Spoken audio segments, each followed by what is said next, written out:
मैं हामला थी और अभी मेरी शादी भी नहीं हुई थी। मैं पाक दामन लड़की थी, कभी किसी गैर मर्द की तरफ देखा भी ना था। अभी हामला हुए कुछ दिन हुए थे कि अचानक घर वालों ने मेरी शादी एक 70 साल बूढ़े से करवा दी। मैं उस बूढ़े के सामने भी ना चाहती और ना आती, मैं उससे नफरत करती। फिर एक दिन मैंने बूढ़े का चेहरा देखा तो मेरी रूह कांप उठी, क्योंकि वो तो मेरा नाम मरियम है, लेकिन मैंने बचपन से ही सबको मुझे मानो बुलाते ही सुना था। इसलिए जब भी कोई मेरा नाम पूछता तो मैं मानो ही बताती। मुझे मानो नाम बहुत पसंद था। मेरी कुल कायनात सिर्फ मेरी माँ ही थी। इस भरी दुनिया में सिर्फ हम दोनों ही एक दूसरे का सहारा थे। मुझे नहीं याद कि मैंने होश संभालते ही किसी और रिश्ते को अपने आसपास देखा हो। मेरी माँ ही मेरा बाप भी था। उसने बड़ी मेहनत और मुशक्कत से मुझे पाला था। अम्मा बताती थी कि तेरा बाप तो तेरे पैदा होते ही चल बसा। तब से लेकर अब तक अम्मा ने मेरी खातिर दूसरी शादी नहीं की थी। इतना शुक्र था कि अब्बा अमीर थे, वरना इनके जाने के बाद तो हम दरबदर हो जाते। घर भी अपना था और अब्बा के कारोबार से हर महीने एक मखसूस रकम अम्मा के अकाउंट में आ जाती थी, जिससे हमारा गुजारा अच्छी तरह से होने लगा। अम्मा की शादी बड़ी कम उम्र में हो गई थी और फिर एक साल बाद ही मैं पैदा हो गई और उसी वक्त अब्बा का भी इंतकाल हो गया। तो मेरी माँ मुझसे सिर्फ 19 साल बड़ी थी और मेरी माँ के बजाय मेरी बड़ी बहन लगती थी। मेरे ननिहाल वालों ने अब्बू की वफात के बाद अम्मा को अपने साथ ले जाने से मना कर दिया था कि ससुराल में रहो और ऐश करो, हम तुम्हें और तुम्हारी बेटी को नहीं पाल सकते। दादी और फूफो हमारे साथ रहती थी। वो हर वक्त मेरी माँ का जीना हराम किए रखती। बाद में फूफो की शादी हो गई और जब मैं 10 साल की हुई तो दादी चल बसी। अम्मा जब मुझे स्कूल छोड़ने जाती तो सबको यही लगता था कि मैं अपनी बड़ी बहन के साथ आती हूँ। एक तो अम्मा की उम्र कम थी और दूसरा दुबली पतली होने के बायस वो अपनी उम्र से कई गुना छोटी नजर आती। कोई उनको देखकर यकीन ही नहीं कर सकता था कि वो एक 10 साल की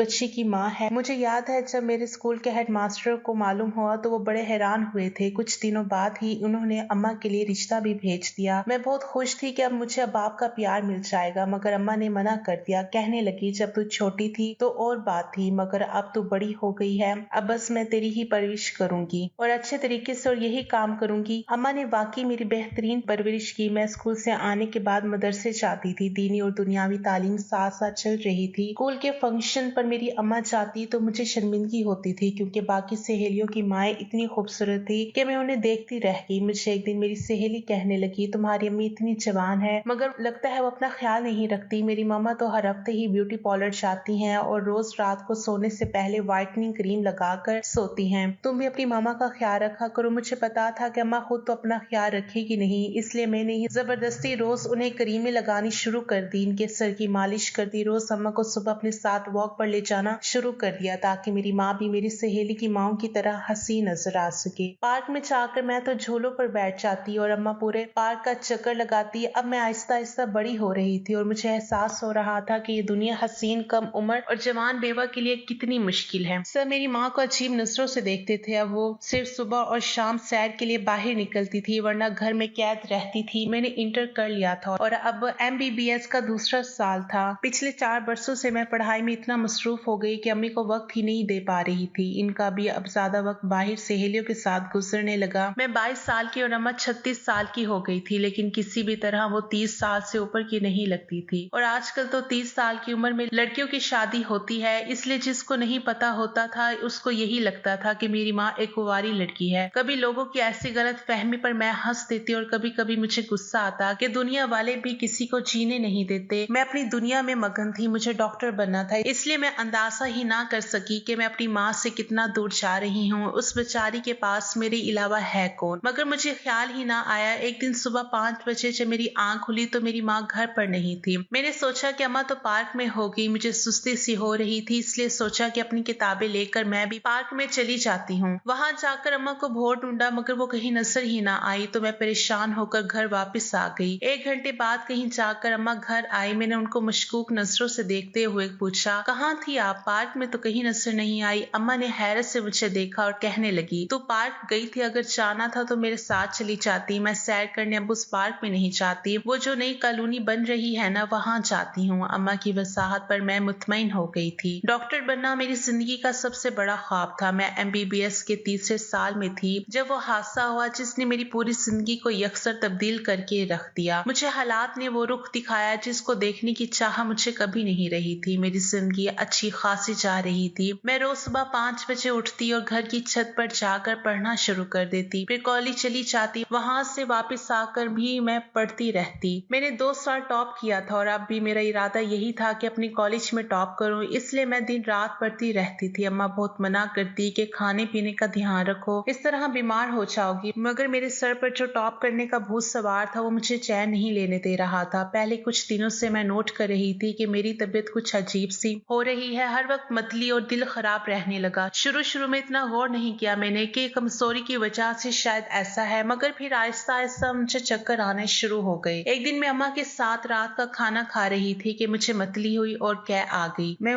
भागकर वॉशरूम में गई, वापिस आई तो मेरी माँ मुझे मशकूक अंदाज में देख रही थी। मैंने उलझते हुए पूछा, अम्मा यूं क्या देख रही हो? कहने लगी कि पिछले कई दिन से मैं देख रही हूँ तेरी तबीयत कुछ गिरी गिरी सी रहती है, सब खैर तो है ना? मैंने लापरवाही से कहा, खैर ही है अम्मा, कमजोरी हो गई है। मगर मेरे वहमो गुमान में भी नहीं था कि अम्मा क्या सोच रही हैं। अम्मा फिर से मशकूक नजरों से घूरने लगी तो एकदम से मैं सारी बात समझ गई। मैंने गुस्से से कहा, हद हो गई अम्मा, कैसी बातें सोच रही हैं आप अपनी बेटी के बारे में? अम्मा कहने लगी, तो कैसी बातें सोचूं? तेरी हालत चीख चीख कर कह रही है कि दाल में कुछ काला है। तू मुझे सच सच बता, क्या बात है? मैं अपनी माँ की इस बात पर हैरान रह गई कि वो कैसी बातें कर रही हैं। क्या वो मुझे जानती नहीं कि मैं किस किस्म की लड़की हूँ? मैंने कहा, अम्मा तुमसे मुझे ऐसी उम्मीद नहीं थी। मैं वहां से नाराज होकर उठ आई, लेकिन अंदर ही अंदर मैं परेशान हो गई, क्योंकि सारी निशानियां तो वही थी जो किसी को भी शक में डाल सकती थी। मगर मैंने सोचा, कैसे कैसे हो सकता है? मैंने तो बहुत साफ सुथरी जिंदगी गुजारी थी और कभी किसी मर्द के करीब जाना तो दूर, मैंने तो किसी से दोस्ती तक नहीं की थी। कॉलेज में लड़के और लड़कों में दोस्ती होना बहुत आम सी बात है, मगर वहां भी मैं सबसे दूर ही रहती थी, इसलिए ऐसा तो किसी सूरत मुमकिन नहीं था। जरूर कोई बीमारी लग गई होगी, कल ही मैं अपना टेस्ट करवाऊंगी, मैंने यही सोचा था। मगर सुबह कॉलेज जाते हुए मुझे चक्कर आ गई और मैं वही लड़खड़ा कर गिर गई। होश आया तो खुद को अपने बिस्तर पर पाया, डॉक्टर सरहाने ही खड़ी थी। मुझे उठते देख कर कहने लगी, तुम लेटी रहो, तुम उम्मीद से हो, अपना ख्याल रखो, कमजोरी बहुत हो गई है जो ठीक नहीं है। डॉक्टर की बात सुनकर मेरे सर पर आसमान टूट पड़ा। मैंने उठते हुए कहा, आपको कोई गलत फहमी हुई है, ऐसा कैसे मुमकिन है? बल्कि ये नामुमकिन है, मैं उम्मीद से हो ही नहीं सकती। मेरी अम्मा जल्दी से बोली, आप इसकी बातों पर ना जाएं, मेरे साथ आए, मैं बताती हूँ। अम्मा डॉक्टर को लेकर बाहर चली गई। अम्मा के आने तक मुझ पर कई क़यामतें आकर गुजर चुकी थी। मेरे होश हवास फना हो गए। डॉक्टर की बात मैं किसी सूरत मानने को तैयार ही नहीं थी। अम्मा ने अंदर आते ही मुझे इंतहाई गुस्से से पूछा, कहाँ मुंह काला किया है तुमने? जब मैं पूछ रही थी तो उस वक्त कह रही थी कि अम्मा ऐसी कोई बात नहीं, मगर अब देख लो तुम्हारे सामने डॉक्टर ने क्या कहा है, और अब ये मत कहना कि उससे गलत फहमी हुई है। शहर की मशहूर गायनोकोलॉजिस्ट है वो। मैं रोने लगी, मैं पाक दामन थी, इतना बड़ा बहतान मुझ पर क्यों लगाया जा रहा था? माँ मुझे खूब सुनाकर चली गई। मैं सोच में पड़ गई कि अचानक 1.5-2 महीने वाला वाकया मेरे सहन में ताजा हो गया। उस दिन अम्मा को किसी करीबी अजीज की वफात पर जाना था। मैंने साथ जाने से साफ ही मना कर दिया, मैं छुट्टी नहीं कर सकती थी। अम्मा ने घर के बाहर वाले दरवाजे पर ताला लगा दिया और कहा था कि मैं सुबह सुबह आ जाऊंगी, तेरे कॉलेज जाने से पहले ही तू ध्यान से रहना। अम्मा के जाने के बाद सारा दिन मैं पढ़ाई करती रही और रात को भी जाग कर पढ़ रही थी, क्योंकि मेरा सुबह टेस्ट था। रात के 12 बजे थे जब मुझे अचानक किसी के कूदने की आवाज आई। ऐसा लगा कि कोई घर के अंदर घुसा था। देखा तो एक चोर था जो इधर उधर देख रहा था। बाहर गेट पर लगे ताले को देखकर वो अंदर कूद गया था ताकि चोरी कर सके, मगर उसे क्या इल्म था कि मैं भी घर पर मौजूद होंगी। मैंने अपनी मेज से गुलदान उठा लिया और इसके पीछे अम्मा के कमरे में चली गई। इसने शायद कदमों की आहट सुन ली, इसलिए जैसे ही मैं इसे गुलदान मारने लगी उसने फौरन मेरे हाथ पकड़ लिया और ऐसे खैंचा तानी में वो लोहे का गुलदान मेरे सर पर लग गया और मैं बेहोश हो गई थी। इसके बाद मुझे सुबह ही होश आया। उस वक्त तो मैंने उस वाक़े को फरामोश कर दिया, मगर अब मैं सोच रही थी कि उस चोर ने मेरे साथ कुछ गलत ना कर दिया हो। आखिर अकेली और जवान होशवास से बेगाना लड़की को देखकर किसी की भी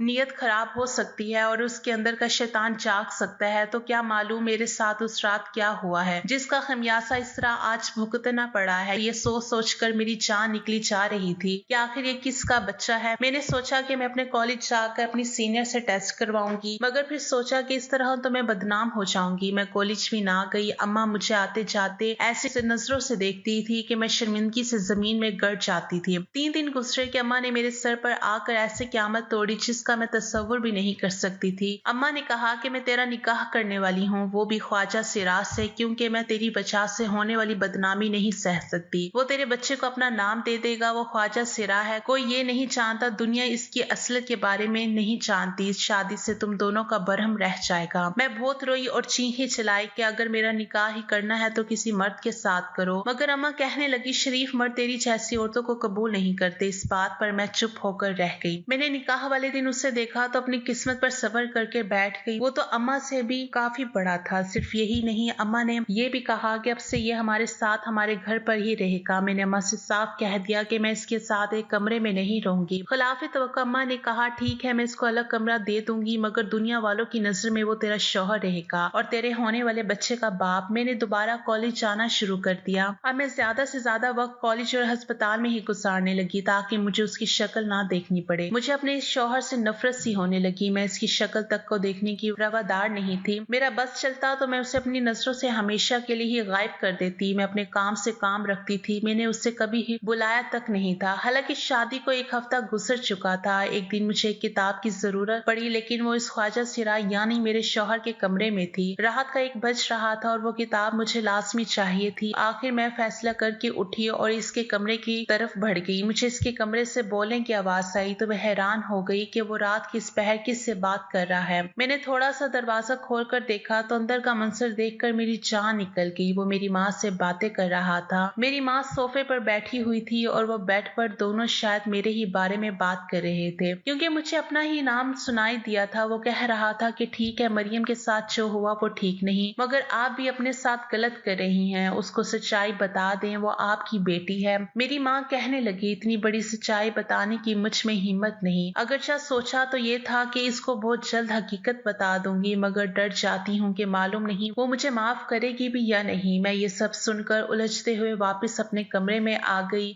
अम्मा की अधूरी बातों ने मुझे तजस्सुस में डाल दिया था कि क्या बात है जो अम्मा मुझसे छिपा रही हैं। मगर उस शख्स को सब पता है। मैंने अम्मा और अपने उस ख्वाजा सिरा शौहर पर नजर रखने का फैसला कर लिया। अगरचा मुझे अब इस बात पर भी शक होने लगा था कि वो ख्वाजा सिरा है भी या नहीं, क्योंकि उसकी शक्ल और हरकतें देखकर तो बिल्कुल भी नहीं लगता था कि वो मर्द नहीं है। मैं सुबह 6 बजे उठी तो छत पर चली आई। बाहर से अम्मा को अपने शौहर के साथ आते देखकर मैं हैरान रह गई। मैं नीचे उतरी तो मुझे देखकर अम्मा बुखला गई। मेरी पूछने से पहले ही खुद बताने लगी कि मैं और रिजवान सैर के लिए गए थे। जानती तो वो कितनी पक्की आदत बन गई है सैर करने की। मैंने कुछ नहीं कहा। पता नहीं कुछ था जो मुझे खटक रहा था। ऐसा महसूस हो रहा था कि कुछ गलत हो रहा है। मैंने शादी के बाद से घर पर नाश्ता नहीं किया था। आज भी नाश्ते की टेबल पर बैठ गई तो मैंने महसूस किए बगैर ना रह सकी कि वो मेरी माँ के आगे हर चीज रखकर उसे बार बार खाने का पूछ रहा था। मैं दिल ही दिल में सोचने लगी कि अम्मा को ये ख्वाजा सिरा कहाँ मिला। दोनों की बेतकल्लुफी से लग रहा था कि काफी अरसे से वो एक दूसरे को जानते थे। मैंने अम्मा से पूछा तो वो कहने लगी, हाँ, मैं जिस कॉलोनी में सैर करने चाहती हूँ ये वहीं रहता है। काफी सालों से मैं इसको जानती हूँ। मैंने सोचा जो शख्स मेरा शौहर बना बैठा है, मुझे तो इसके बारे में बिल्कुल भी इल्म नहीं कि कौन है, क्या करता है, इसकी मालूमात निकलवानी पड़ेगी। यही सब सोचते मैं कॉलेज आ गई। मेरी सहेली कहने लगी, शुक्र है तुम्हारे चेहरे पर रौनक तो नजर आई। पिछले दिनों से तुम काफी बीमार लग रही थी। इसके बाद से मैं चौंक गई। ये बात तो मैंने नोट ही नहीं की थी। जब से मेरी शादी हुई थी उस दिन के बाद से मुझे ना ही चक्कर आए थे और ना ही मतली आई थी। मैं जैसे बिल्कुल ठीक हो गई थी। ये बात भी बड़ी हैरान कौन थी। छुट्टी हुई तो मेरी सब दोस्तों का प्लान बन गया कि साहिल समंदर पर जाएंगे। मेरा दिल तो नहीं था, मगर फिर भी मैं बाकी सबके साथ चली गई। वहां 2-3 घंटे गुजारने के बाद जब हम वापस जाने लगे तो एक नजर ने मुझे सुन कर दिया। एक तरफ लहरों में पांव डुबोए मेरी माँ और मेरा शौहर वहां इर्द गिर्द से बेनियास बैठकर बातें कर रहे थे। ये मंजर देखकर मेरे अंदर आग लग गई। मैंने इनके सर पर पहुंचकर ताली बजाई तो वो दोनों चौंक कर मेरी तरफ देखने लगे। मेरी माँ घबरा कर खड़ी हो गई, लेकिन वो शख्स पुरसुकून सा बैठा रहा जैसे उसे मेरे आने से कोई फर्क ही ना पड़ा हो। मेरी माँ कहने लगी, मरियम तुम यहाँ? मैंने कहा, माँ तुम बताओगी कि यहाँ क्या चल रहा है? तुम आजकल इस आदमी के साथ कुछ ज्यादा ही उठने बैठने लगी हो। खैर तो है, मेरे लहजे में बदतमीजी थी, मगर उस वक्त मुझे एहसास नहीं था। वो शख्स उठ खड़ा हुआ और मुझसे बोला, सादिया से तमीज से बात करो, वो तुम्हारी माँ है। मैंने कहा, अच्छा फिर तो इस हक से वो तुम्हारी भी माँ हुई ना, तो फिर तुम क्यों इतनी बदतमीजी से मेरी माँ का नाम ले रहे हो? क्या तुम्हें जेब देता है? वो मेरी बात पर लाजवाब हो गया और चुप करके रह गया। मैं वहां से उसी वक्त घर आ गई। मुझे उन दोनों की इस हद तक बातचीत की समझ नहीं आ रही थी। रात के 12 बजे मैं फिर उठकर किताब लेने आई। कल भी नहीं ले पाई थी। जब आज भी मेरी माँ की आवाज उसके कमरे से सुनाई दी। वो माँ से कह रहा था कि मैं कल मरियम को सब सच बता दूंगा। आखिर कब तक ये बात छिपाएंगे? उसको ये बात बता बताने के लिए ही तो इतने ड्रामे किए हैं। फिर हिम्मत पैदा करें खुद में। अम्मा रोने लगी, कहने लगी, मैं इसे ये सच कैसे बताऊंगी कि तुम उसके नहीं मेरे शौहर हो, हामला वो नहीं बल्कि मैं हूँ, और इसे कैसे कहूंगी कि इसकी माँ ने दुनिया वालों के डर से इसे इस्तेमाल किया है। कैसे बताऊं ये सब। मैं दरवाजे के बाहर खड़ी सुन रही थी। ये बातें इतनी दिल दहला देने वाली थी कि मुझे अपना दिल रुकता हुआ महसूस हुआ। ये सब क्या कह दिया था मेरी माँ ने। मुझे अपने कदमों तले से जमीन निकलती हुई महसूस हुई। मैं खड़ी रह ना पाई और दरवाजे पर ही गिर गई। मेरे गिरने की आवाज सुनकर वो दोनों भागते हुए बाहर आए। अम्मा ने मेरे चेहरे की रंगत से अंदाजा लगा लिया कि मैं सब जान चुकी हूँ। वो बहुत शर्मिंदा हो रही थी। मैं भागकर अपने कमरे में आ गई कि मेरी माँ ने मुझे इतना बड़ा धोखा दिया कि मुझे यकीन ही नहीं आ रहा था। एक सगी माँ अपनी औलाद के साथ ये सब कर सकती है। अम्मा दरवाजा खटखटाने लगी और कहने लगी, एक बार मेरी बात सुन लो। मेरा गुस्सा थोड़ी देर बाद कम हुआ तो मैंने दरवाजा खोला। मैंने सोच लिया था कि मैं यहाँ नहीं रहूंगी। अम्मा ने आकर मेरे आगे हाथ छोड़ दिए, कहने लगी कि मेरी पूरी बात सुन लो। मेरी माँ अपनी कहानी सुनाने लगी। रिजवान मेरे ताया का बेटा है। बचपन में ही हम दोनों की मंगनी हो चुकी थी। सारे खानदान को पता था कि बड़े होने पर हम दोनों की शादी हो जाएगी, मगर जब मैं 15 साल की हुई तो अब्बा और ताया में ना जाने क्या झगड़ा हुआ कि दोनों खानदानों ने ही रिश्ता खत्म कर दिया। मगर हम दोनों के दिलों से एक दूसरे की मोहब्बत खत्म ना हो सकी। 2 साल तक हम इंतजार करते रहे कि हमारे घर वालों की लड़ाई खत्म हो जाए, मगर ना हो सकी। मेरे 19 साल के होते ही अब्बा ने जबरदस्ती मुझे अमीर आदमी से ब्याह दिया जो उम्र में मुझसे 15 साल बड़ा था। शादी के 1 साल बाद ही मेरा शौहर फौत हो गया। सब मुझसे दूसरी शादी का कहने लगे। मैं चाहती थी कि रिजवान से ही शादी करूं, मगर किस्मत को हमारा साथ शायद मंजूर नहीं था। रिजवान मुल्क छोड़कर ही चला गया था और उसने इतने साल किसी से राब्ता नहीं किया। अभी कुछ साल पहले ही वापस आया है। मैं जिस कॉलोनी में सैर करने जाती थी मैंने वही घर ले लिया। मेरी उससे मुलाकात वहीं पर हुई थी। एक दूसरे को मिलते ही पुरानी मोहब्बत जाग उठी। रिजवान ने अभी तक शादी नहीं की थी। अगर वो चंद साल पहले मिलता तो मैं शादी कर भी लेती, मगर अब तुम जवान हो गई थी इसलिए मैंने इससे शादी से इनकार कर दिया। मेरी दोस्त ने मुझे समझाया कि 2-3 वर्ष में बेटी की शादी करके तुम अकेली रह जाओगी। अभी तुम जवान हो, सारी उम्र अकेली कैसे गुजारोगी। किसी मर्द का मजबूत सहारा बहुत जरूरी है। शायद अंदर से मैं भी अकेली रह रहकर थक चुकी थी, इसलिए मैंने रिजवान से शादी कर ली। 1 साल पहले की बात है। मैं चाहती थी जब तुम्हारी शादी हो जाए तो उसके बाद अपनी शादी का तुम्हें बताऊंगी। तुम तो अपनी पढ़ाई में मगन थी, इसलिए मेरा सारा वक्त रिजवान के साथ गुजरने लगा। 1 महीने पहले ही मुझे मालूम हुआ कि मैं माँ बनने वाली हूँ तो मैं डर गई। दुनिया के सामने अभी तक मैं बेवा ही थी। ऐसे में मेरा अगर राज खुलता तो मेरी बदनामी हो जाती, इसलिए ना चाहते हुए भी मुझे तुम्हें इस्तेमाल करना पड़ा। मैंने तुम्हें ऐसी दवा दी जिससे तुम्हें चक्कर और मतली आए ताकि तुम्हें हामला साबित कर दूं। फिर तुम्हारे निकाह का नाटक किया। वो नाटक ही था, क्योंकि ना तो मौलवी साहब असल थे और ना ही कोई दूल्हा था। बस तुमसे पूछकर यकीन दिलाना था कि तुम्हारी शादी हो गई है। तुम्हें और रिजवान को अलग करने के लिए मुझे झूठ का सहारा लेना पड़ा कि ये ख्वाजा सिरा है ताकि तुम इससे दूर रहो। मेरा इरादा था कि अपने बच्चों को दुनिया के सामने तुम्हारे बच्चे की हैसियत से लाऊंगी ताकि बदनामी से बच जाओ। मैं तुम्हें सब सच बताना चाहती थी मगर हिम्मत नहीं हो पाती थी। अम्मा की सारी कहानी सुनकर मैं साकत रह गई। अम्मा के शौहर रिजवान ने आगे बढ़कर कहा कि तुम्हारी माँ ने कुछ गलत नहीं किया, हमने निकाह किया है, कोई गुनाह नहीं। मैंने आगे बढ़कर अम्मा को गले लगाकर माफी मांगी कि मेरी वजह से मेरी माँ को न जाने कितना अरसा तन्हाई में रहना पड़ा। मैंने कहा, अम्मा हम दूसरे मोहल्ले में जाकर रहते हैं जहाँ हमें कोई ना जानता होगा। कुछ दिनों बाद हम नए मोहल्ले में शिफ्ट हो गए। वहाँ सबको यही बताया कि ये मेरी माँ और वो मेरे बाप हैं। कुछ महीनों तक मेरा एक और भाई या बहन दुनिया में आने वाला है